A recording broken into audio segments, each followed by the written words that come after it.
ভারতবর্ষ কি হিন্দু রাষ্ট্র হবে? ভারতবর্ষ হিন্দু রাষ্ট্র হবে। ভারতবর্ষ হিন্দু রাষ্ট্র হওয়ার দিকে পা বাড়িয়েছে 2014-য় ভারতের প্রধানমন্ত্রী যখন নরেন্দ্র মোদী হলেন। তারপর থেকেই ভারত হিন্দু রাষ্ট্র হওয়ার দিকে এগিয়ে চলেছে। হিন্দুরাও এখন অনেক বেশি সচেতন। তারা বুঝে গেছে, তারা আফগানিস্তানে ছিল, তারা মিশরে ছিল, তারা পাকিস্তানে ছিল, তারা ইন্দোনেশিয়ায় ছিল, তারা ইরাকে ছিল, তারা ইরানে ছিল, তারা বাংলাদেশে ছিল, তারা আরও অনেক রাষ্ট্রে ছিল, সংখ্যা গরিষ্ঠ হয়েছিল, একমাত্র জাতি হয়েছিল। কিন্তু ক্রমশ পিছু হটতে হটতে তারা এখন দুটো রাষ্ট্রের সীমানায় আবদ্ধ হয়ে পড়েছে, ভারত আর নেপাল।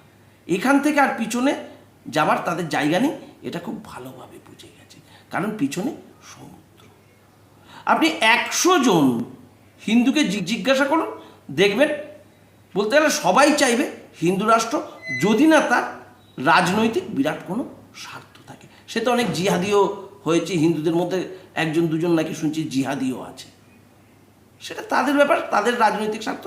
কিন্তু 99.99% হিন্দু চাইছে হিন্দু রাষ্ট্র, কারণ তারা তাদের পার্শ্ববর্তী রাষ্ট্র বাংলাদেশ পাকিস্তানকে দেখে আরও ভয় পেয়ে গেছে।